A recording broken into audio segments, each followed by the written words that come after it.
Hey everybody, it's Kyle Jensen. Welcome to Autism Parenting Secrets Part 3. I'm going to try to go live on Facebook. Having some issues with it right now. Yeah, it says the app is not active. So we might not be able to go live on Facebook. I might try a little bit later, but I'll go ahead and get started. For those of you that are wanting to see this live, it may not work that way today. Isn't that kind of how it works sometimes? Sometimes things don't work the way we want them to. Okay, let's go ahead and get started. I'm going to share my screen.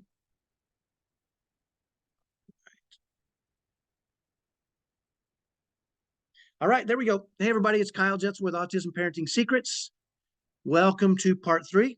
I'm excited for today because today I'm going to share some really, really powerful stuff with you. We're going to share an actual strategy today for winning every meltdown. And if you'll follow this, I'm going to promise you it's going to be real powerful for your family. But let's get right into it. So the Part 3 goal for today is when today is done, you'll know why most strategies don't work for you and how to fix that. I think way too many of us know what we should do. We just can't do it when it gets really hard. And we're going to talk about that a little bit today. Plus, if you're facing a lot of meltdowns, you'll learn a strategy that will change your life. And I know that sounds like a big, pretty bold promise, but this strategy has changed the lives of hundreds of families now. I heard about another one just a couple of days ago. Amazing what the strategy can do if you'll apply it consistently.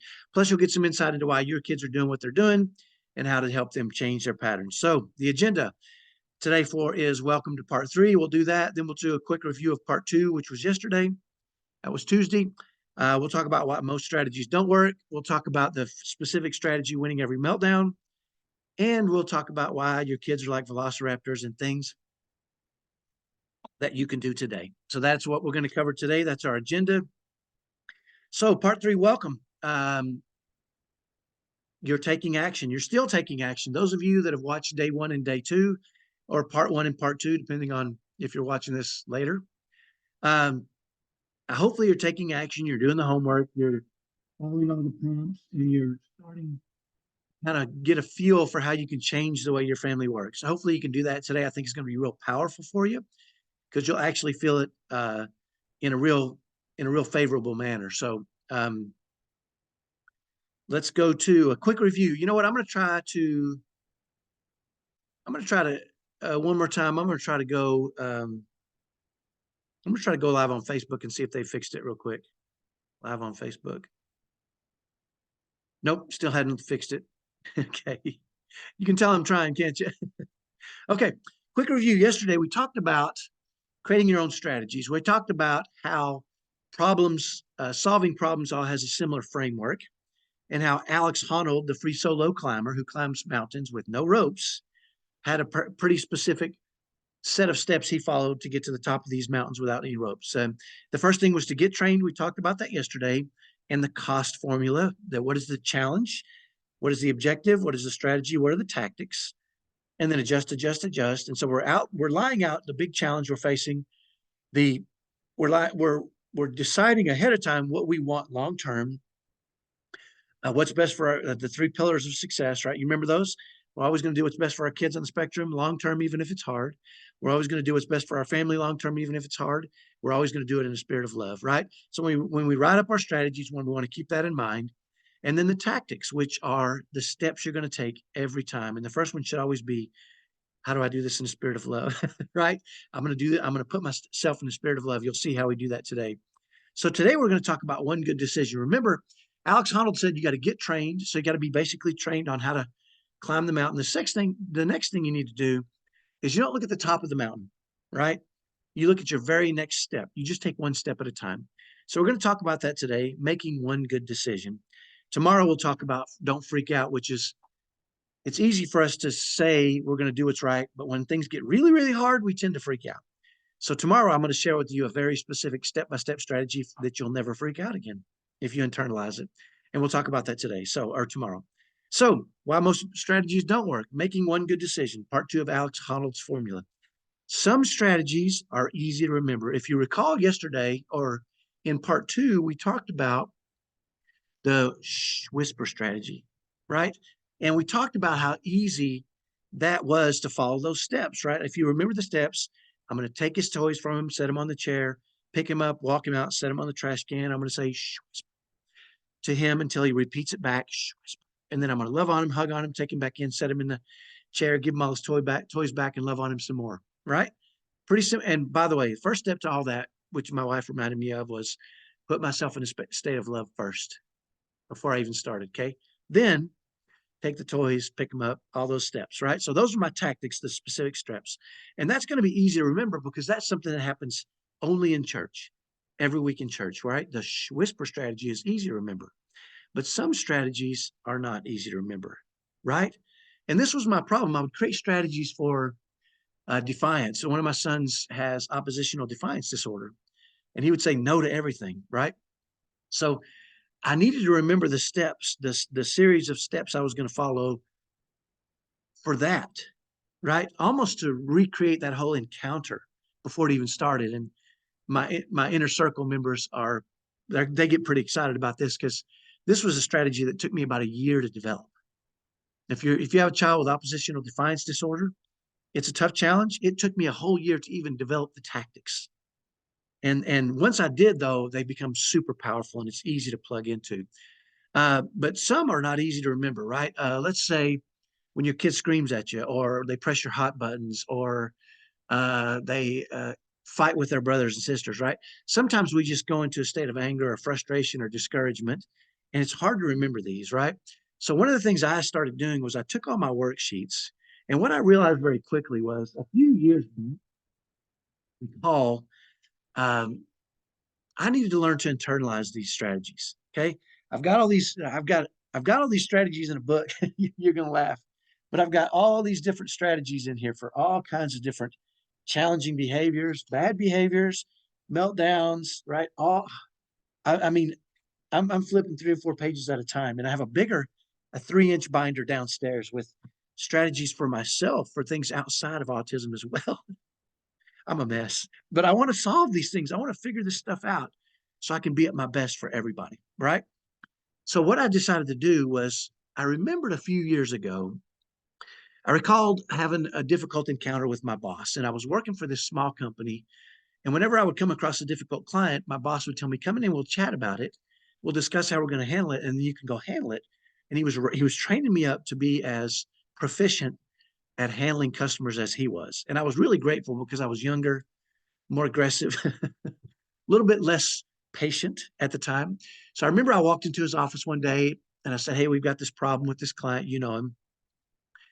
And I described the problem and he said, "What do you think we should do?" I said, "Well, if we do this, he's going to do this because that's what he does. If we do this, he's going to do this. If we do this, he's going to do." And he said, "You know what? That sounds pretty pessimistic. Why are you assuming he's going to make a bad choice every time?" And I said, "Because I know this guy. I've worked with him for a long time. You know him. We know what he's going to do." And I said, "Besides, I'm not pessimistic. I'm realistic. I'm a realist. I know what he'll do." And he said, "You know what, Kyle? That's what pessimists call themselves. They call themselves realists." Well, he was my boss and I couldn't argue, but I wasn't happy about it. So I went out and grabbed a book called How to Be an Optimist. And I was determined not to be, I didn't like the idea of, I didn't think I was a pessimist, but he did. And that was good enough for me. I was a realist. But I thought, this can't hurt me. So I went and grabbed a book called How to Be an Optimist. I can't remember who wrote it, but I read the book. Within a week, I read the book and I kind of studied it. And so I thought, okay, now I'm an optimist, right? Well, a couple of weeks later, I was back in his office with another client. And as I was describing the situation, he said, "There you go, being a pessimist again." And then it really bugged me because I'd read the book. I mean, I'd read the book just recently and I knew the information. The problem was I realized I hadn't internalized it. This happens to us a lot with when we parent our kids, right? We know what we should do. We just haven't internalized the information. We haven't written it down, internalized it, and it become part of who we are so that we can refer to it quickly. So, um, uh, what I did with my boss is I went back and picked up this book, How to Be an Optimist, and there was 10 chapters. So I said, chapter 1, and I took notes and I wrote up a little worksheet and I printed off my worksheet and I put it all over just for lesson 1. Week 1 was lesson 1 of the 10 lesson book. And I identified lesson one and I wrote it up and I printed off one. I put it in my car, one at work, one at home in the bathroom. I had these worksheets everywhere, right? And every morning I would wake up and look at this worksheet. I would drive to work and check this worksheet when I was at a stoplight. When I got to work, I would keep it on my desk and I would apply the principles in this worksheet from section one of this How to Be an Optimist book. Well, that was good, right? And so week two, I took lesson two out of the book, How to Be an Optimist. I wrote up the worksheet, printed it off, put it in my bathroom, put one in my car, put one at work. And what ended up starting happening after about 4 weeks of doing this, week three, I did week three, wrote up a worksheet, printed it off, put it everywhere. Week four, did the same thing. After 4 weeks, I remember walking into my boss's office one day and he said, "Something's going on. You're changing. What's happening, man? I can see a brighter, happier, more optimistic you." And it made me realize that it's not enough for us to read these strategies and tactics. We have to internalize them so that we can apply them and they become part of our core, right? So when it became time for me to start really wanting to be able to rely on these strategies in this book, I realized very quickly, not only did I need to write up my cost worksheet and print it off, I needed to put it in the bathroom and in my car and at work and everywhere so I could see it. And here's what's really cool. My wife saw it, my kids saw it, and they started to realize that I was really interested in internalizing this information. And then when things started to go wrong, instead of trying to remember or falling into the trap of, discouragement or saying, crap, this is going to happen forever with my kids, I would immediately have internalized that information and I'd be able to apply it immediately. Okay. And I'm going to share with you today some of the simple ways I've done that. But it's important for you each time you come across a new challenge, whether it be potty training or, your kids curse in your face or they press your hot buttons or they oppositional defiance disorder. I'm naming all the ones we had to face.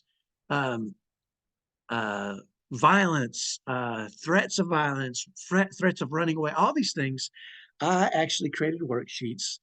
Okay. And I printed them off and put them all over the house. And I focused on them for a week at a time so I could internalize the information. Okay. That's why we can't apply strategies. That's why they don't work, because we're not consistent. We haven't internalized these things. Golly, how many strategies do I have? I ran out of paper. I had to change the color paper. Oh, I must have found some more. Look at that. Look how many strategies, right? All these are difficulties, challenges that I faced with my kids that I had to learn to overcome, right? And I've put them all in this book and I printed them off and I started focusing on them. Now, how interesting is that? That's the way we internalize it, by write it up, print it off, set it out in a couple of different places so you can start to see it every day and really make it part of your core. And that's how you're able to use these strategies when you need them to right? And having a weekly focus on what the worksheets are, write them all up, put them in a binder, is really going to help you to internalize those things. So let's talk about this one strategy we call winning every meltdown. And I think I actually have it in here. Oh, shoot. Here we go. Winning every meltdown. It's one of my favorite strategies of all time. There it is on my worksheet. How about that? Golly. I just found something that I'll share with you in a minute. This is a worksheet my wife made up. It ended up in my book. But this is a strategy for winning every meltdown. Okay. Now I want you to know, before the strategy, when my kids would have meltdowns, it created fear in us. We were walking around on eggshells, worried about the next meltdown, right? We would wake up in the morning thinking, what's going to happen today? Or I'd drive home from work thinking, holy crap, what's going to happen today? How many meltdowns are we going to face? It's going to ruin our day, right? And what ended up happening is, because of that, we quit going to dinner with friends. We quit going to their houses. We quit going to the park because we didn't want to face those meltdowns, right? And so that created more isolation in us and embarrassment. When we did have to go places, we were embarrassed or we were frustrated or we were discouraged, right? And that was before we implemented this winning every meltdown strategy. After we implemented the winning every meltdown strategy, okay, and we all internalized it, we would go into the days with courage and faith and confidence and love, knowing that we could handle it and handle it well. And what ended up really happening that was exciting, and we didn't expect this, is because of the way we handled it, there ended up being fewer meltdowns because he modeled our calmness. When he would go into these meltdown modes, the worst thing we can do is join the chaos. It doesn't help them. It doesn't help us. It's exhausting. It frustrates us. It's discouraging. We think, how long, right? All these things But when we started being more calm and facing these things with a plan, with a strategy, and with those tactics, he modeled our calmness, and he had shorter meltdowns because he started to learn to regulate himself. You know why he started to learn to regulate himself? Because he saw us regulating in ourselves. You know, one of the worst things that can happen is if our kids go into a meltdown and things get crazy, we go into a meltdown. We go into fight or flight or scream at them or yell or cry or say, you handle it, I can't take it anymore, right? Or the kids run around. I mean, all these different things we do, which is us having a meltdown when they have a meltdown, right? But when they have a meltdown and we learn and we regulate ourselves and we go into it with kindness and patience and love, they see that and they go, wait a minute, I see what adults do. They model our behavior and they learn to start regulating themselves, whether it's a bad behavior meltdown or whether it's a, an overstimulation meltdown. It really doesn't matter. Is if we handle this in this way, after the strategy, we were handling it so well, it changed the dynamics of our family. Plus, one of the hidden benefits that we didn't even know about was that our other kids, our typical kids, would watch us and they started learning these tactics, right? And they started realizing if our brother has a meltdown in the morning, it's not going to ruin our day anymore. We're going to handle it. We're going to go back to being a happy family. We're going to have a great day, right? And it was glorious to watch that. So let's get into the strategy. The strategy is how to win every meltdown. And I want you to use this today, okay? And I'm going to describe this for you. The strategy name is winning every meltdown. Pretty simple, okay? Here are the tactics, okay? APWEC. Now, before I tell you the tactics, I want you to remember this, and this is going to make it easy. This is pronounced APWAC. Now, I said that a certain way, kind of like that duck on TV. I think it's Aflac. It's a duck that says Aflac. That's going to make it easy for you to remember APWAC, right? APWAC, APWEC. Now, what does that stand for? Okay, here we go. APWAC, say it like that. APWAC stands for assume. The A is for assume. Assume there will be meltdowns. Why are we so surprised when our kids have meltdowns? They do. That's what happens. They get overstimulated. Things happen in their lives. It's tricky for them. So for us to walk around hoping, praying that they won't have meltdowns, hoping they don't, that's bad for us. We should assume they will have meltdowns. Okay. Why are we so surprised? That's who they are. That's what happens. Okay. Stop being surprised. When you stop being surprised, you're ready for it. Okay. And it doesn't hurt so much. Next, prepare. The P in APWAC is prepare. Prepare yourself mentally and physically. One of the best things you can do is stand up straight and tall physically and say, I'm going to handle this in a spirit of love, right? And prepare yourself mentally and say, you know what? I'm going to do this in a spirit of love. I'm going to put myself in a state of love by standing up tall and calling on all my love I have and knowing I love my child. Okay. And I'm going to put myself mentally in a spirit of love. And physically, I'm going to stand up tall and say, I can do this. Your body can control your mind and your mind can control your body. If you don't believe me, slouch all day and see how you start feeling, right? Or stand up straight and tall all day like you're proud and watch how you start feeling. And if you don't think your mind can control your body, start thinking of how proud you are of yourself and watch your body start to go taller, okay? So prepare yourself mentally and physically to win. And that's the W in APWAC. Win means you're not going to stop the meltdowns, or you're not going to make them last shorter, or you're not going to make them fewer. You're going to win by being kind, patient, and loving throughout. That's how you win a meltdown. You don't snap into anger. You don't snap into discouragement. You don't scream at the rest of your kids to get out and leave. You don't scream at your spouse. You win through kindness and patience and love, no matter how long this meltdown happens, right? So assume there will be meltdowns. Prepare yourself mentally and physically, and then win through kindness and patience and love. Now, the E in APWAC, there's two of them, is energy and endure, okay? Right now, meltdowns are probably sapping your energy. And it's because they're so frustrating and discouraging, right? But when you go into it with this approach, assume there will be meltdowns, prepare yourself mentally and physically, win through kindness and patience and love, you can be energized by this, okay? Now, what I mean by that, endure. Don't wait for 10 minutes and be kind and patient and loving for 10 minutes. Be kindness and patience and loving for as long as it takes. Endure to the end of the meltdown, okay? Eventually, they'll calm, and you being calm will help them calm quicker, right? And then realize This is going to give you energy. Being the greatest parent in the world, when they're at their worst is when they need you at your best. Okay, when they're melting down, they need you to be at your best. By following this process, you can be at your best and be kind and patient and loving throughout. And then when you're done, you'll have energy, right? Not only that, I remember when I was a kid, I used to box a little bit and I learned a couple of things, but the most powerful thing I learned is that you always have extra energy. And let me explain. When you box, sometimes you'll throw a lot of punches and you get what they call punched out. And when you get punched out, your hands get heavy and you feel like you can't hold them up and you drop them. And when you do that, you get smacked in the mouth and you get beat up. Okay. Your coaches teach you, you always have extra energy. You have reserve energy to get your hands up. Okay. And no matter how tired you are, you always have reserve energy. Don't think you don't. You do. Humans do. Call on that energy when you're done. Okay. And be kind and patient and loving throughout the process. And then when you're done, call on that energy and let it uplift you, right? And the C in APWAC is celebrate. Okay. When you've done what's right, when you assumed there would be a meltdown, when you prepared mentally and physically, when you faced it and won through kindness and patience and love, and when you endured to the end, you did the right things, celebrate yourself. Way too many of us as parents don't celebrate our successes, right? When you walk out of that room away from your child and you handle it perfectly, I want you to go, yes, yes, do whatever it is you need to do to celebrate. Create your own celebration.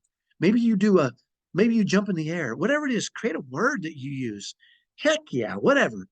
Okay, I did it. I did it. Celebrate it because that's going to give you energy as well. Okay, so APWAC is so powerful. Assume, prepare, win, have energy and endure and celebrate. This is going to, no matter what happens the next time you face a meltdown, if you'll use these tactics, these are the steps. Okay, assume there will be a meltdown. Don't be surprised. Why are we surprised? It's who they are. It's what they do. Okay, prepare yourself mentally and physically. Okay, put yourself in a state of love. Win through kindness, patience, and love. Endure and have energy. It'll give you energy when you do the right things for the right reasons. What saps your energy is fighting. Fighting saps your energy. Loving does not sap your energy. Okay. When you're fighting the meltdown or fighting to get them to stop or fighting your other kids or fighting with your spouse over it, or you do it or I'll do it, all that fighting saps your energy. When you put yourself in the spirit of love, love gives you energy. Okay.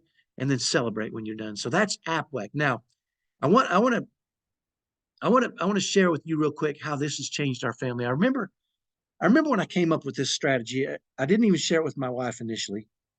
I was just doing a lot of this stuff on my own because she had lost faith in me. Sorry.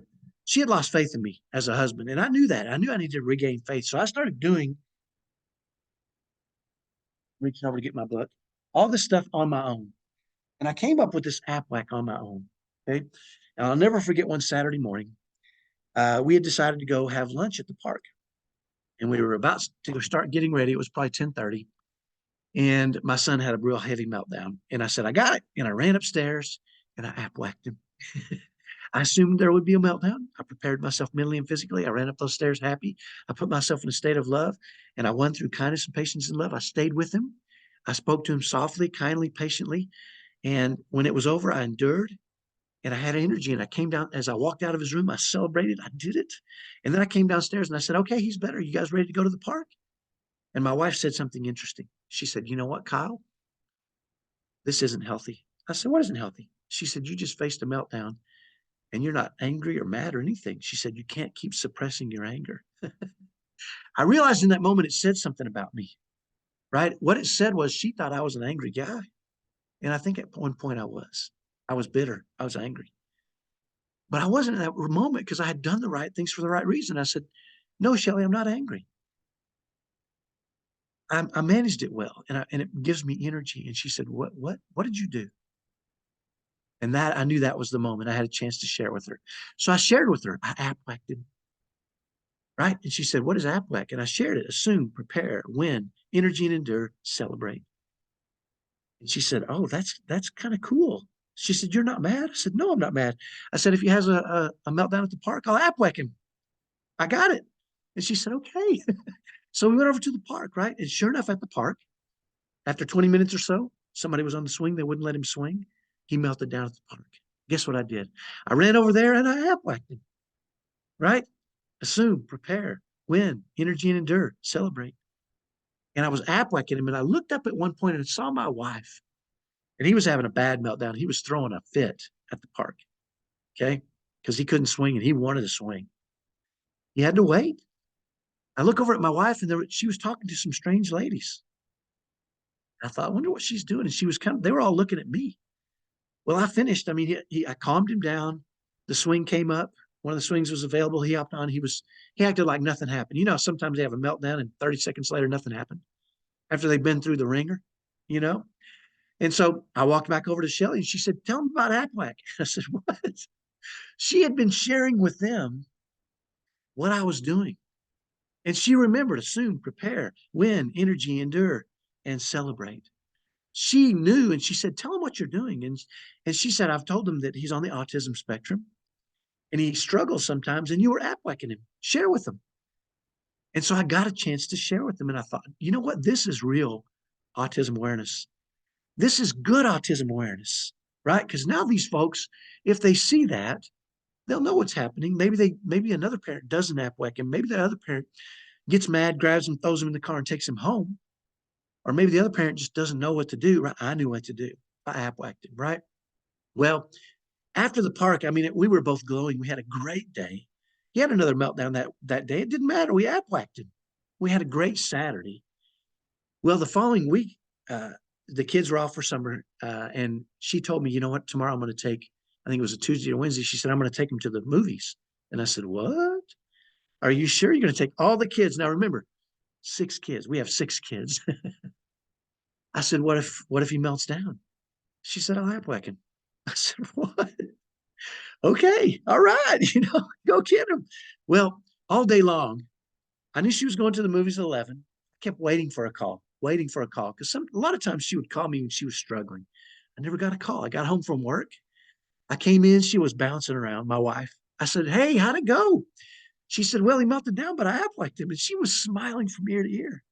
I said, are you serious? She said, yeah. I said, tell me what happened. She said, well, when the movie first came on, there was a lot of loud noises and lights, and he got overstimulated. And he ran out of the theater screaming. So I told the rest of the kids, watch each other. I ran out behind him, and he was sitting in the hall crying. And so I sat down next to him and I app-whacked him. And a couple of people walked by and I said, hey, if you'll give me a minute, I'll share with you what's going on. Because at the time he was probably 14 or 15. He was getting older, right?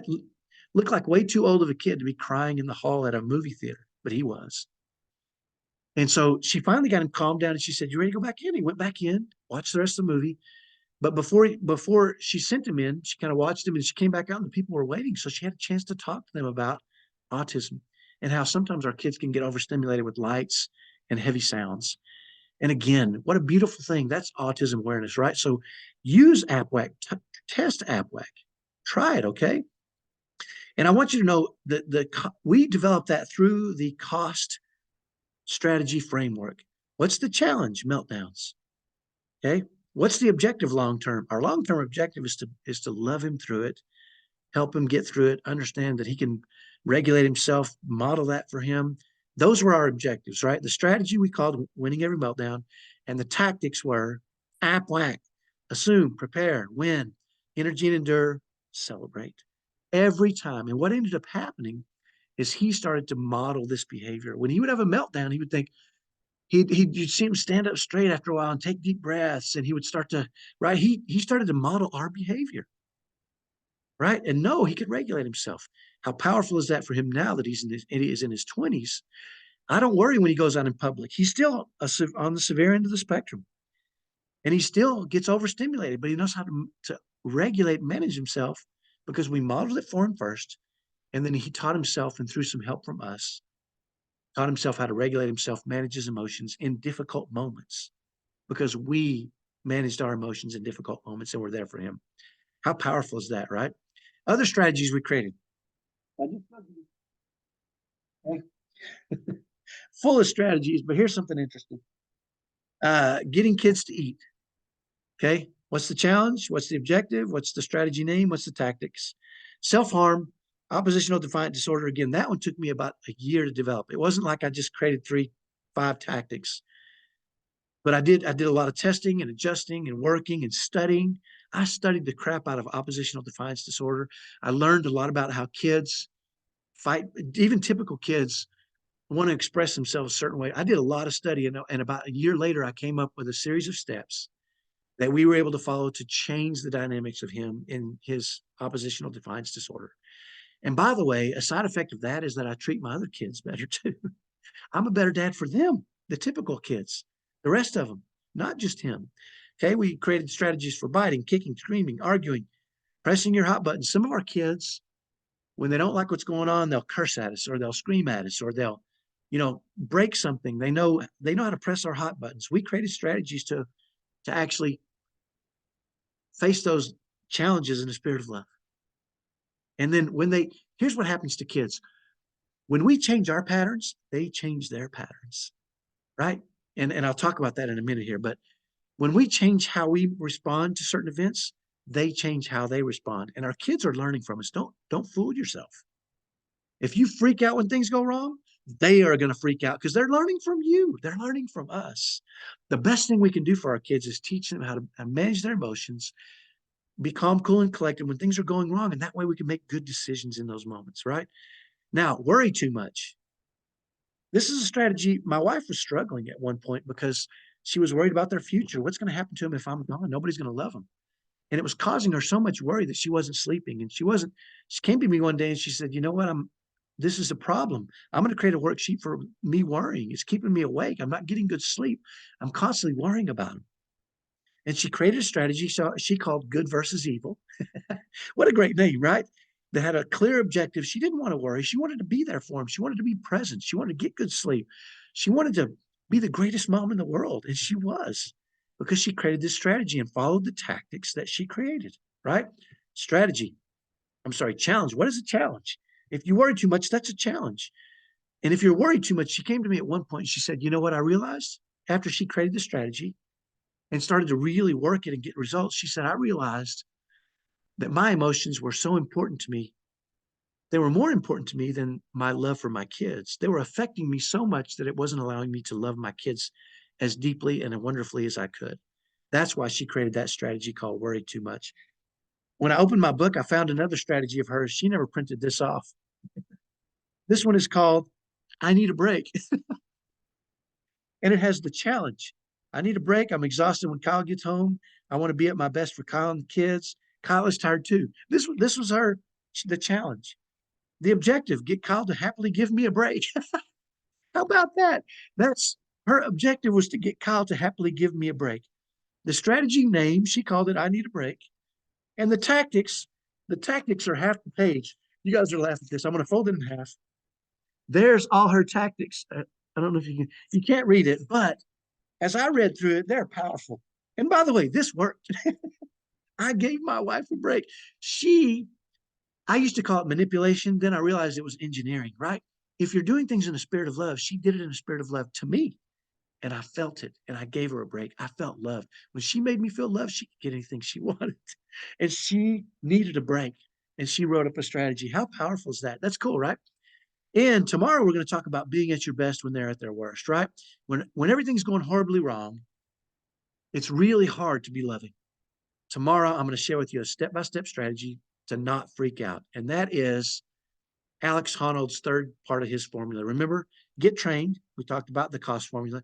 Make one good decision. We talked about internalize these things today by putting them in a book, writing up your worksheets, printing them off, putting them everywhere, focusing on those for a week or a month, whatever it takes. And then tomorrow we're going to talk about don't freak out. Okay. When things go horribly wrong, you can't freak out. Okay. And I'm going to share with you a strategy tomorrow, a step-by-step strategy and tactics. I showed you the tactics today for APWAC, right? Assume, prepare, win, energy, and endure, celebrate. Okay. You know that one now. Apply it today. Okay. And tomorrow, don't freak out. That's going to be part 4 of our 5-part series and training. So we're going to do that tomorrow. This is so cool, isn't it? When we change our patterns, they change their patterns. Okay. Here's what happens. Almost all strategies work eventually. Sometimes they take a long time when done in a spirit of love. Almost no strategies work when we're angry, frustrated, or bitter. Almost no strategies work when we do them like that. It just escalates the problem. Almost all strategies work when done in a spirit of love. Almost no strategies work when we're angry, frustrated, or bitter. Okay. Here's what you need to know, and I'll finish with this. Kids are like velociraptors. Do you remember Jurassic Park? If you don't remember Jurassic Park, they had the velociraptors in a cage that was electrified, a really big cage that had electrified fences around them. And the velociraptors were systematically jumping up and testing the fences to see if it was always electrified consistently, every day, all day, right? Because they wanted out. They didn't want to be constrained. Well, my wife used to say kids are like velociraptors and they're going to test the fences. They're going to see what works. Kids do what works. When we make bad things, they do bad things and it works, they keep doing them. Okay. If you don't remember the movie Jurassic Park, they had to turn off the electricity for like 90 seconds and the velociraptor was out and they killed everything and took over the island. Now, I'm not saying kids are bad. I'm saying that's what kids do. They're just being kids. Velociraptors are velociraptors and kids are kids. We can't expect them not to challenge us. I have a family that I'm working with right now that doesn't have any kids on the autism spectrum, and their kids are challenging them. And they're velociraptors. And some of their kids, well, they used to be, they were whiny. And they said, we can't get them to stop whining. And I said, well, that's because it works. They said, what? I said, when they whine, they get what they want. And they said, what? I said, tell them you're not going to get what you want when you whine. Come up with another plan. Guess what? Their kids came up with another plan. They do what works. The reason our kids do what they do is because it works. Okay. They do things because they work. And we just have to give them a better alternative. Okay. Hitting can't work anymore. Screaming can't work. Cursing can't work. Right. Melting down. We really need to be thoughtful in how we approach this with our kids because we're training them on what works. And by the way, if our kids don't learn regulation and discipline in our home, if we don't teach them that in a spirit of love, they're going to go outside our home. And guess what? The world doesn't love them. The world will throw them in jail. They don't care. We care. We have got to do things in a spirit of love and help them learn the discipline they need, help them learn the regulation, help them learn to manage their emotions in our home through our modeling so that they can take that into the world and they'll be safe out there. Okay. It's important for us to remember that. So I'm going to read a testimonial from a single mom. Her son was arguing and defiant. We had just one consultation, 20-minute consultation. I had the same problem. So I had the basis of a cost framework already set up. I gave it to her and she said, that's not going to work. And I said, okay, tell me what won't work. And we went through what wouldn't work and we kept working through it until we got to what we thought was a good conclusion. She applied it and guess what? I actually got him to clean the yard and the garage without arguing or negotiating by using your techniques. So thank you so much for all the help you have given our family. No, it wasn't my techniques. We worked together. She created her own cost framework. She created her own strategy. It wasn't me. It was her. She created it. She implemented it. She got consistent with it and she got results just like you will. But it's going to take effort on your part. If you're just here to learn, to watch and be done with this presentation, you're not going to get any results. Go apply AppWhack today and watch what happens. Put yourself in the spirit of love. Okay. Assume there will be a meltdown. Went through kindness, patience, and love. A, prepare. Okay. Assume, prepare, went through kindness, patience, and love. E, energy and endure. And C, celebrate. Okay. Do that and watch what happens. Get results. I want you to get results. That's why I'm doing this, because I want you to see that you can get results very quickly if you're consistent and you do the right things in a spirit of love. So what to do now? Homework, part 3, homework. Please be an action taker. Okay. I'm going to go to my Facebook page. There's Kyle Jetzel Facebook page. Okay. I'm going to click on, this is our Facebook group. Parenting at Home Autism Challenges in the Spirit of Love. Okay. Go to guides and go to, oops, day 2, go to day 3. Day 3, tasks. Here we go. This is your homework for today. Are you ready? Day 3 homework. Please answer the following 2 questions in the comments. Will you implement the strategy you learned today? AppWhack, what's the best thing about this event? Also, there is a worksheet here. If I click on it, you guys can use that worksheet, print it off. Again, that's also in the workbook. I don't know where the workbook is at. Oh, here's the workbook. Oh, that's day 2. Day 3. There's your action task for day 3. Again, also on the page, and I'll go back. Okay, that's in the guide section. Let me go back a little bit just to remember, so you can remember how to get there, right? The home page, and it's in the guides under that tab right there. So hopefully you'll do the homework and report to me again. I'm going to give away almost $1,000 worth of free prizes to anybody that does all the homework this week. And do that. That's your homework. And I talked about that. Tomorrow, part 4, we're going to talk about when things go horribly wrong, when you're getting stared at in public, when your child has a meltdown at the worst possible moment, when they are defiant in front of other people, when they curse at you at church. You can tell I've been through it, can't you? Loudly, so that everybody can hear, and bad curse words too. Okay. You know what you should do, but it's hard to do it. Don't freak out. Tomorrow, I'm going to share with you the tactics, a strategy, and the tactics. They're going to let you learn how to not freak out, how to be at your very best. In those moments when things seem horribly wrong, you're going to know exactly what to do and be at your best when they need you. Okay. So that's today's. Please join me for that tomorrow. Hopefully this has been helpful, and I'm going to stop sharing my screen. And thank you so much for being here, everybody. I appreciate it, and I'll see you tomorrow. Bye-bye.